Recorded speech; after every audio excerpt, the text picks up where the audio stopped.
바로 이 오열하던 여자인데, 여기서 정말 소름 끼치는 건 2015년 5월 중국 신장 우르무치 공항, 새쌍둥이와 함께 중국에 들어온 25살의 위구르족 여인 메흐리굴 투르슨. 이집트인 남편을 둔 그녀는 부모님께 새쌍둥이를 보여드리기 위해 잠시 친정에 온 것이었는데, 그러나 공항에 발을 디딘 순간 중국 경찰들이 그녀를 둘러싼 채 새쌍둥이는 강제로 빼앗아갔고, 그녀는 그대로 지하 감옥으로 끌려가게 된다. 도착한 좁은 방 안에는 무려 60명의 여성이 갇혀 있었으니 공간이 부족해 수십 명은 일어나서 잠을 청해야 했고, 매일 밤 비명소리가 들려왔으며 한 번 끌려나간 사람은 만신창이가 되어 돌아오거나 혹은 다시는 돌아오지 않았다. 그렇게 지옥 같은 첫 번째 수감이 끝나고 그녀가 잠시 풀려난 다음 날, 경찰은 메흐리구를 그녀의 아이들이 있는 곳으로 데려갔는데, 그곳에는 3명의 아이 중 2명이 침대 위에 누워 있었는데 목에는 이상한 수술 자국이 나 있었고, 심지어 3번째 아이는 다음 날 시신으로 돌아오게 된다. 그 자리에서 실신한 메흐리굴은 정신병원의 침대에서 사슬에 묶인 채 정신을 차리게 되는데, 그러나 진짜 지옥은 이제 시작이었으니 여자들에게 매일 같은 시간 신원불명의 약물이 알약과 주사로 강제 투여되었으며, 투약을 받은 여성들은 곧 생리가 끊긴다. 이는 위구르족의 대를 끊기 위해 출산을 못하게 만드는 강제 불임 시술. 게다가 구타로 인해 그녀의 코뼈는 함몰되었고 오른쪽 귀는 청력을 영원히 잃게 된다. I thought I would rather die than go through this torture. I begged them to kill me. 그녀는 그곳에서 매일같이 벌어지는 성폭행과 그 뒤 시신으로 돌아오는 여성들을 두 눈으로 목격하였다. 그런 그녀가 이 지옥에서 살아나올 수 있었던 이유는 단 하나, 바로 이집트에서 태어난 새쌍둥이가 이집트 국적자였기 때문. 이집트 입장에서는 자국민인 아이가 중국에서 사망한 상황이었고, 이에 남편과 이집트의 대사관이 외교 경로로 나머지 아이들의 석방을 강하게 요구하고 나선 것. 그러나 중국 당국은 그녀를 그냥 풀어주지 않았으니 석방 2시간 전 신원불명의 주사를 그녀에게 놓더니 카메라 앞에서 미리 준비된 진술서를 읽게 한다. 나는 중국 국민이며 중국을 사랑합니다. 중국의 해가 되는 일은 결코 하지 않겠습니다. 결국 아이들을 이집트로 데려다 준 다음 반드시 다시 중국으로 돌아오라는 명령과 함께 부모와 형제를 인질로 잡아둔 채 그녀를 풀어준 것. 그러나 미국으로 건너간 그녀는 그해 11월 결국 미국 의회에서 자신이 겪은 모든 것을 세상에 증언하게 되었고, 결국 미국은 위구르 강제노동금지법을 대통령 서명으로 통과시켜 신장에서 만들어지는 모든 제품을 수입을 금지하였고, 게다가 2022년 2월 중국 베이징 올림픽에서 역시 미국, 영국, 호주, 일본, 캐나다는 정부 사절단을 파견하지 않는다고 공식 발표, 위구르 인권 탄압에 참여할 수 없다는 명백한 외교 메시지를 보내게 된다. 그러나 한국은 국회의장과 문체부 장관 등 정부 인사를 여전히 파견, 여러 가지 정치적인 이유를 들며 이러한 사건에 대해 침묵을 선택하게 된다.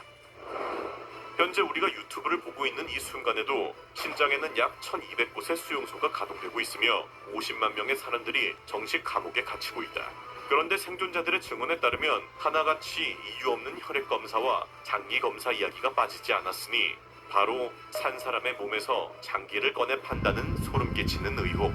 그러나 사실 위구르 100만 명이 아닌 무려 7천만 명이 산채로 장기를 적출당했다는 중국 내 진짜 지옥은 따로 있었으니, 한국에서 신장을 이식받으려면 기다려야 하는 시간 평균 5년. 그런데 단 2주 만에 장기를 구해주겠다고 약속하는 나라가 있었으니 그곳은 바로 중국.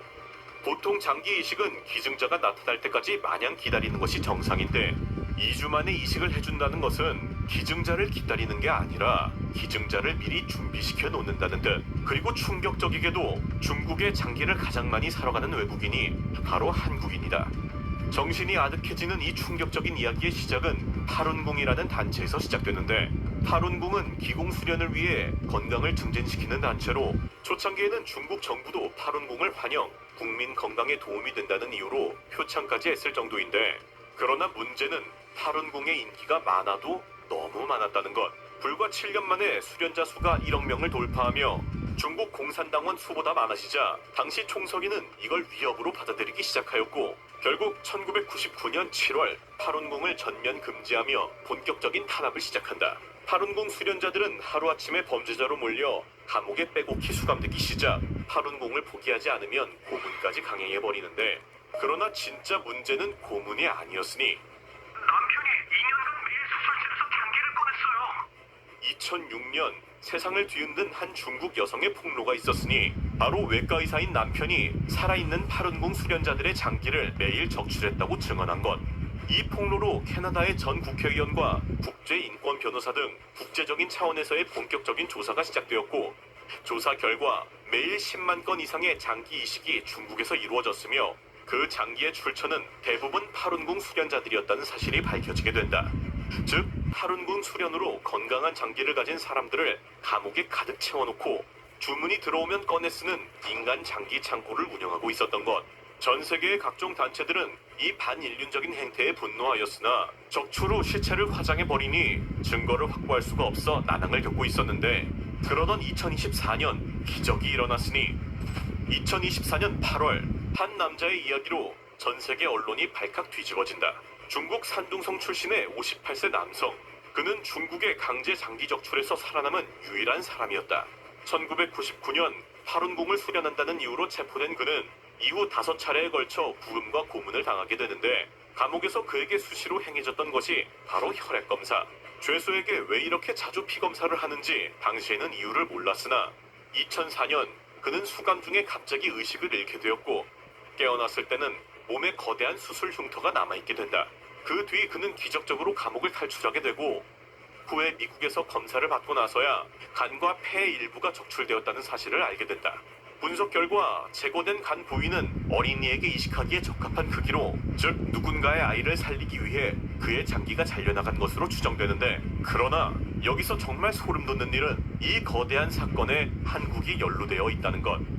보통 한국에서 신장 이식 대기 기간은 평균 5년 이상에 지금 이 순간에도 장기를 기다리는 사람이 최소 3만 5천 명인데 그렇다 보니 이식을 기다리다 세상을 떠나는 사람도 매년 수백 명. 이 절박함이 사람들을 중국으로 내몰고 있는 것이라는데 그러나 한국인 한 명이 장기를 이식받는다는 것은 반대로 그 순간 장기를 적출당한 누군가는 죽는다는 뜻.